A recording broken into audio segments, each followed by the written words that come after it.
Mga kapatid, magandang gabi po sa inyong lahat. Real talk po tayo ngayon.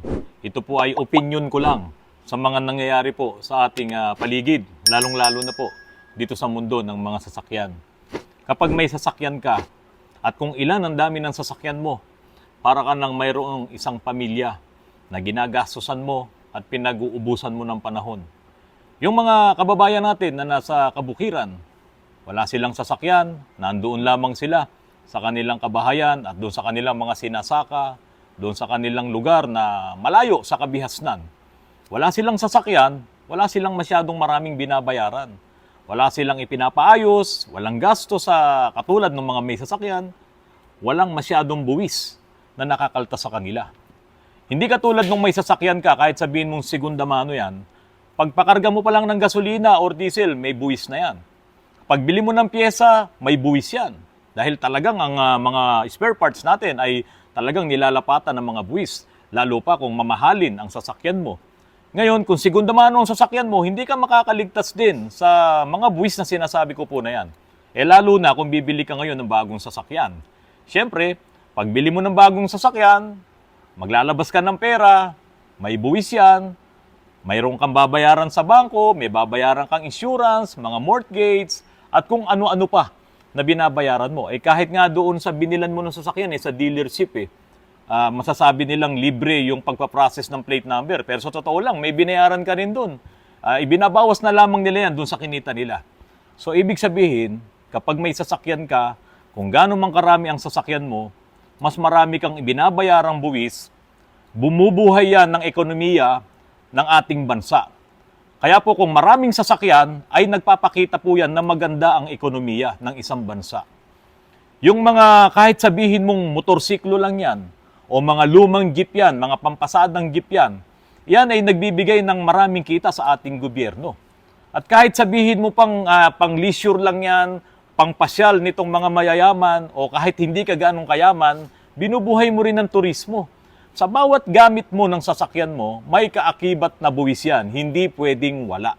Kaya po, kapag tayo naman ngayon, ang magpaparehistro ng ating mga sasakyan, di ba kaya ka nandoon sa LTO, susundin mo yung itinatadhana ng batas na kailangan iparehistro mo ang sasakyan mo, magbabayad ka. Wala kang ibang layunin sa pagrerehistro, kundi bayaran yung duties mo, yung obligasyon mo para mairehistro ang iyong sasakyan. Kaya lamang ang nakakalungkot kapag ka nandun ka na, bakit parang ang feeling mo lugi ka? Bakit parang ang feeling mo malungkot ka? Dahil pipila ka doon, hihintayin mo yung numerong matawag ka. Malaki ang ambag ng LTO sa problemang ito. Alam ng taong bayan, basta may pera ka, wala kang alam, pwede kang magkalisensya. Dahil dyan sa issue na yan, marami sa ating mga babayan hindi alam na kapag bumili ka pala ng second-hand na sasakyan, dapat mayroon kang original ORCR. Marami pong motorista, mga bumili ng second-hand na sasakyan, walang kopya ng original ORCR. Xerox lang. Bakit po, ASEC? Nag-assume ng balance. Yung kaibigan niya kasama sa trabaho, kaya pala ibinenta yung motorsiklo, hindi na nakakahulog. Ipinasa. Now, nabayaran. So, wala siyang original ORCR. ASEC, merong mga kababayan tayo dyan, bumili ng second-hand na sasakyan, hindi valid yung ID ng vendor. So, hindi mo maitransact yung transfer of ownership. Pag hindi valid ang ID ng vendor, ang ina-advise ng LTO personnel, isama yung vendor. Hindi na nga malocate, umuwi na ng Mindanao yung bagong owner ng sasakyan, pupunta ng LTO. Dala yung deed of sale, dala yung photocopies ng valid ID.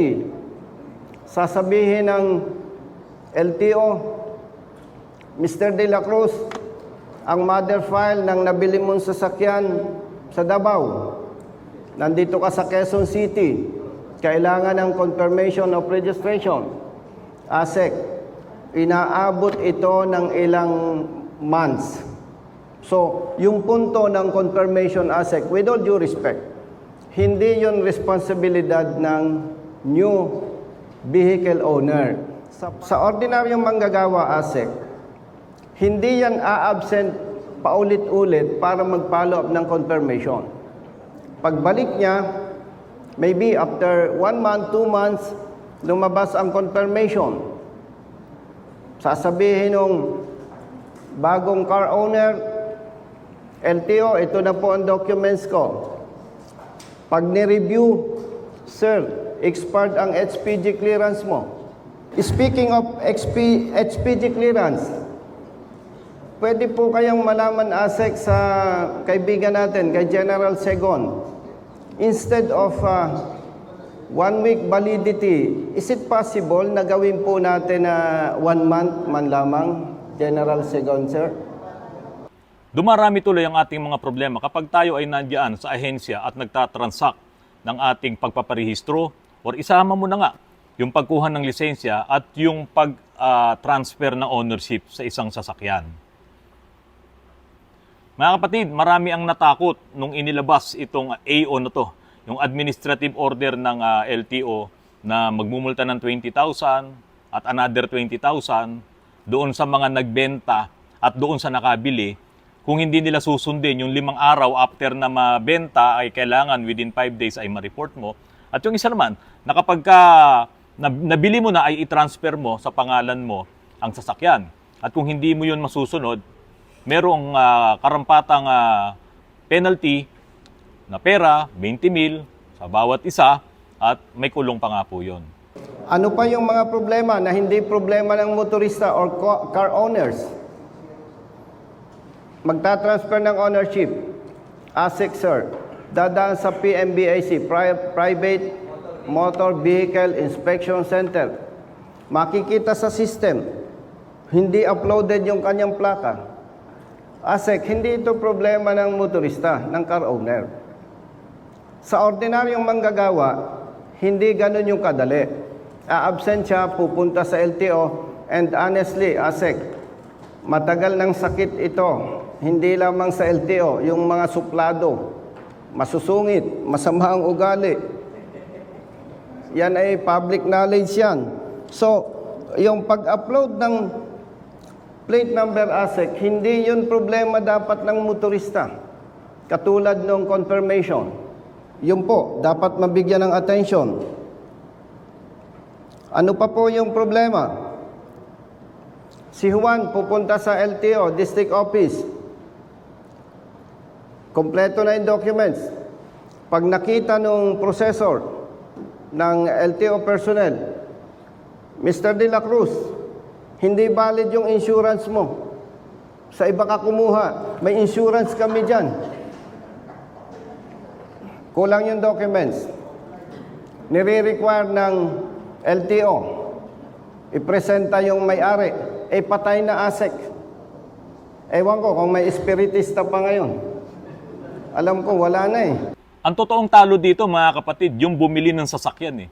Kahit pa sabihin mo na nagkaroon siya ng kapabayaan na hindi niya na-transfer yung sasakyan sa pangalan niya, kahit pa sabihin mong kumpleto siya ng papeles, siya pa rin yung talo.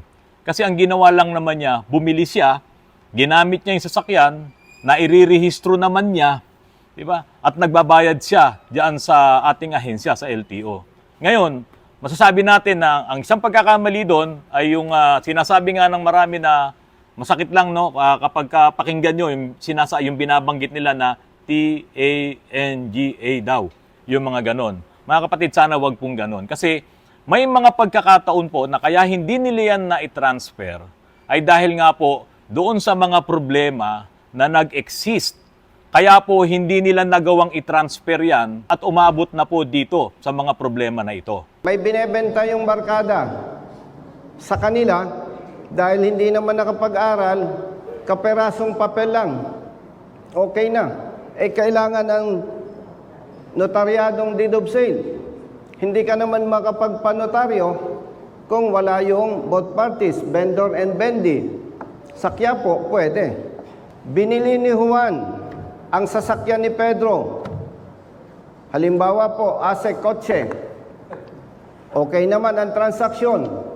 Nung itatransfer na, dadaan sa HPG na discover. Nagpalit pala siya ng engine. Problema yon, ASEC. May mga requirements yan. Hindi po pwede yan. Kailangan may sales invoice, kailangan may certification kung sino yung authorized company or registered business company or auto shop na siya yung nagpalit ng engine sa kanya pinagawa. Ano pa, ASEC? Change color. Bumili ako, hindi ko alam. Yung palang dating may-ari, nag-change color. So, mabigat para sa ordinaryong manggagawa.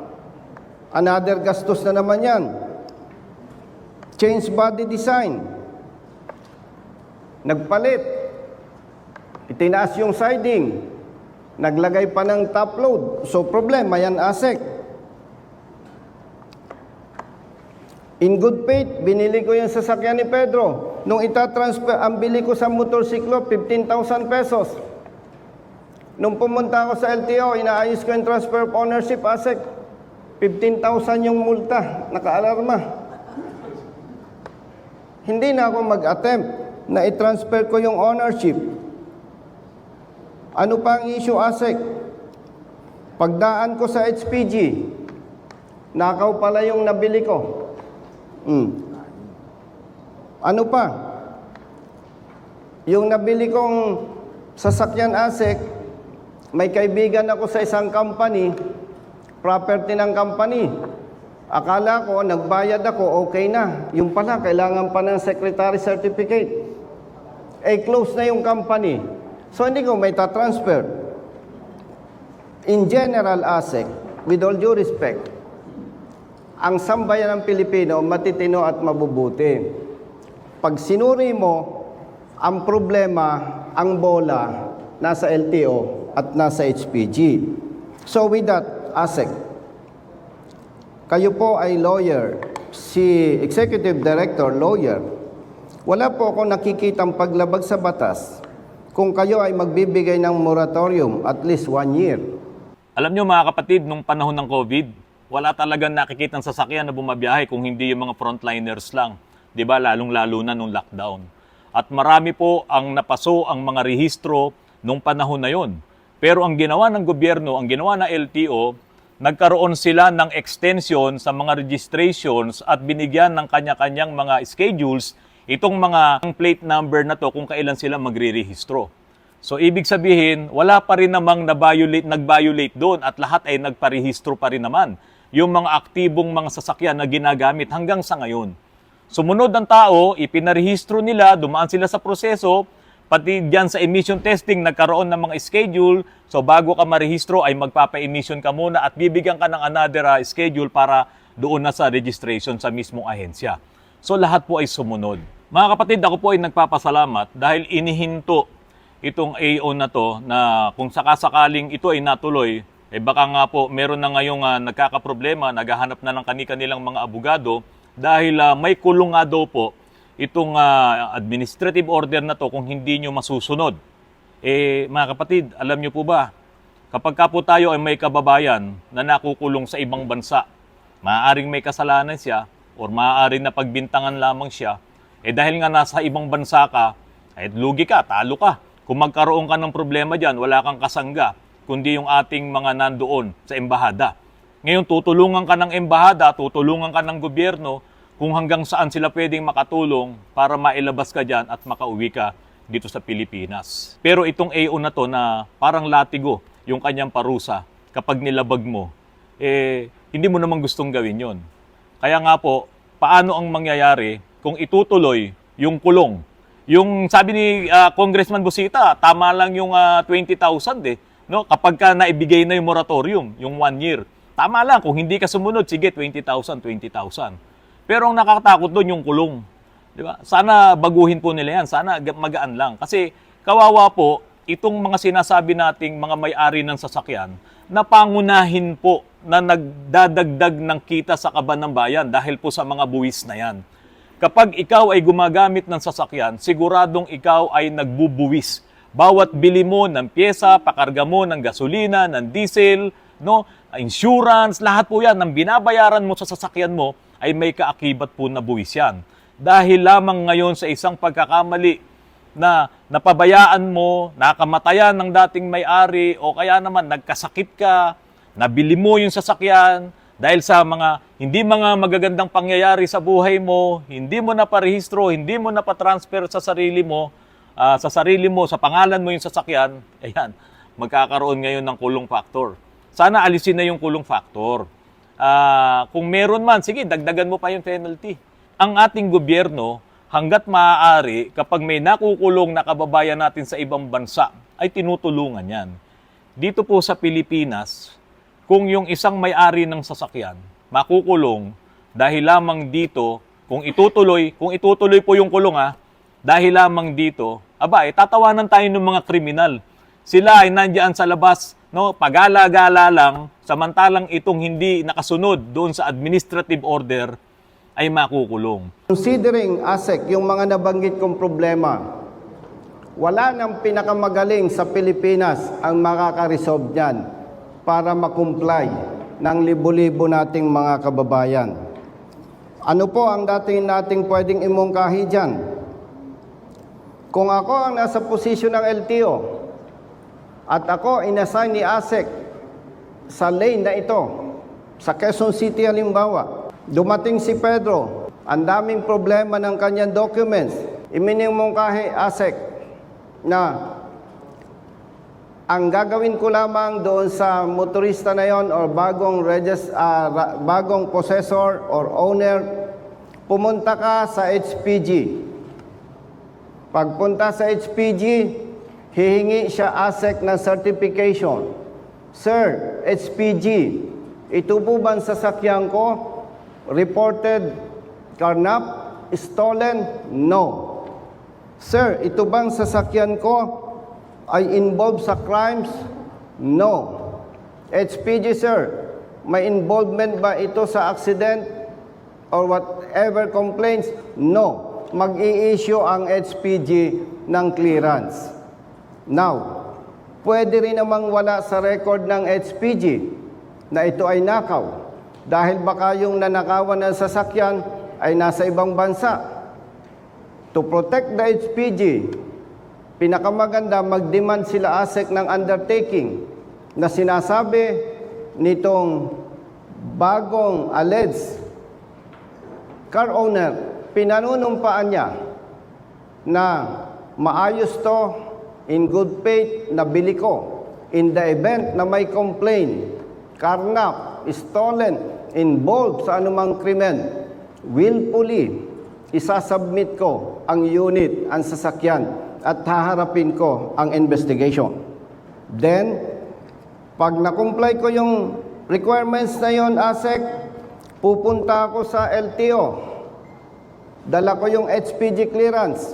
Magpapagawa din ako ng another undertaking. Isubmit ko sa LTO na pinanunumpaan ko. LTO, sa pagkakaalam ko po, maayos, in good faith kong binili yan. At kung yan ay sangkot sa krimen o anumang questionable na kinasasangkutan, willfully, isasubmit ko po at ako ay haharap sa investigation. Sa palagay ko po, ASEC, kapag ka po nakompleto ko yon at i-transfer ninyo ang ownership sa akin, wala akong nakikitang pananagutan sa parte ng LTO. Ibig sabihin po, maililipat ninyo yung ownership sa pangalan ko. Pero kapag may lumutang na complainant, LTO, bakit ninyo nirehistro? Ay nakaw yan. Lalabas ang may kasalanan pa, yung claimant. Why? Hindi ka nag-report sa PNP. Okay, wag na tayong magsisihan. Sige, submit mo yung report. Then, isa-submit ng LTO sa HPG, which is the proper authority to conduct investigation. Mag-iimbestiga ang HPG.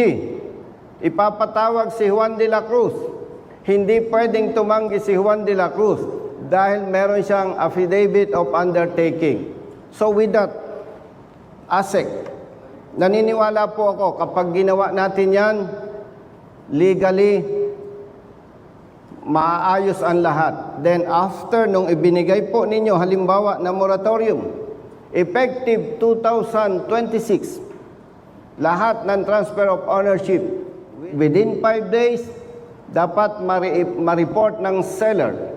Within 20 days, dapat may transfer of ownership. I think ASEC, yung gustong i-implement base sa batas na 20,000 pesos, wala akong nakikitang dahilan na may magrereklamo. Why?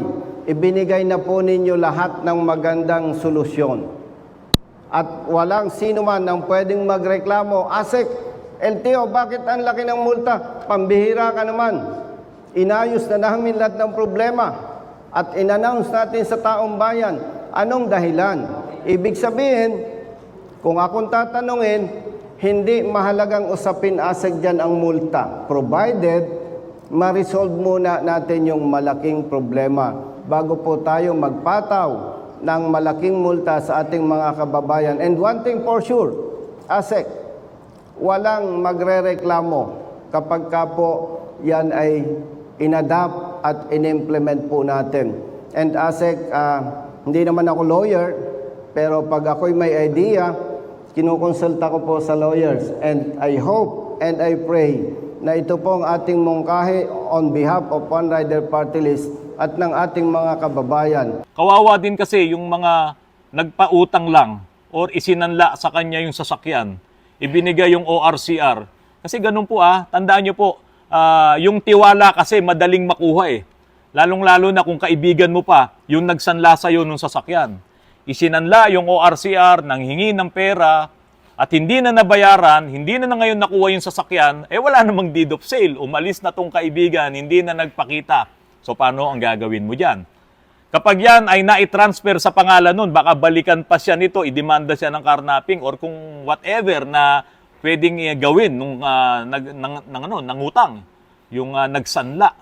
So ang dami pong mga problema na kinakaharap ang ating mga kababayan na napaglalangan ng mga taong nagbenta ng sasakyan. And lastly, ASEC, hindi po ako naniniwala, ASEC, na tama, makatarungan at praktikal na lahat ng car owners kailangan pumunta sa LTO para mag-report at ayusin ang rehistro. Why? May legal documents Kunwari, ako, isang congressman, inutusan ko yung aking driver, i-renew mo yung rehistro ng kotse ko. May documents Bakit kailangan mag-report pa ako sa LTO? O, real talk tayo. With all due respect, ASEC,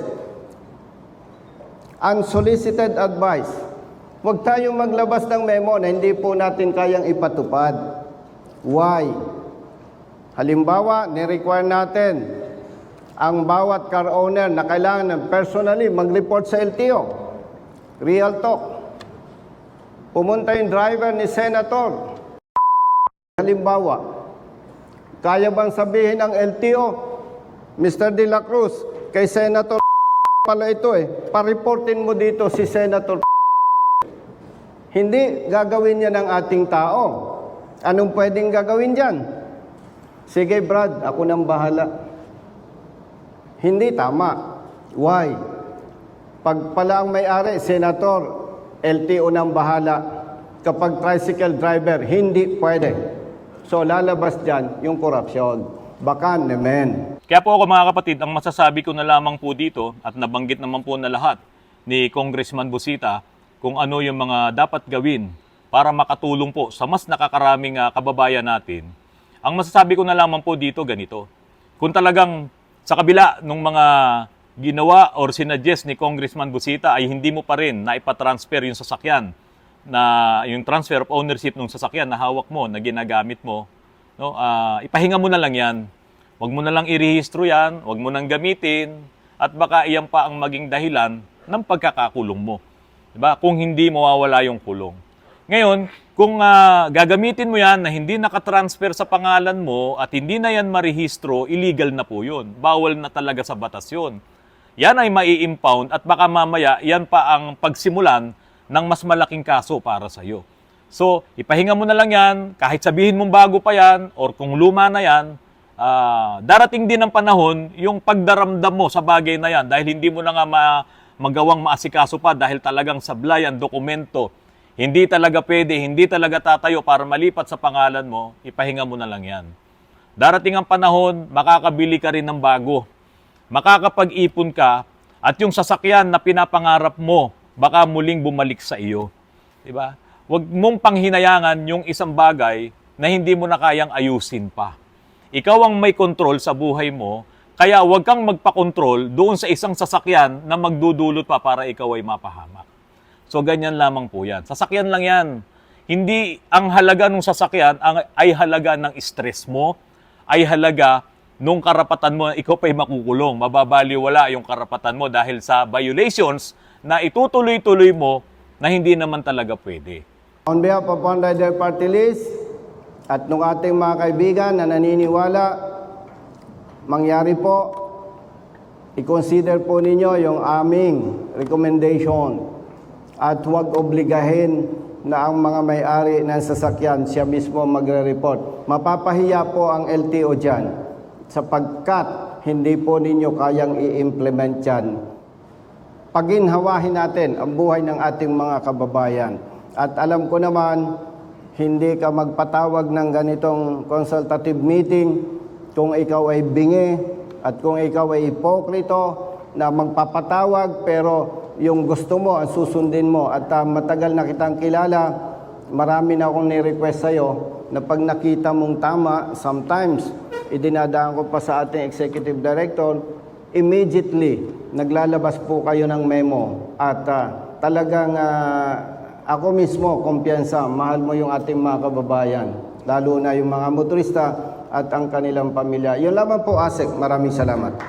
Tayo po ay umaasa na yung pong mga suggestions ni Colonel Busita, sana po ay matupad, sana po ay maituloy at madagdagan pa po ng LTO sa ikabubuti po ng bawat isang Pilipino. Mga kapatid, magandang gabi po at maraming salamat po sa inyong lahat.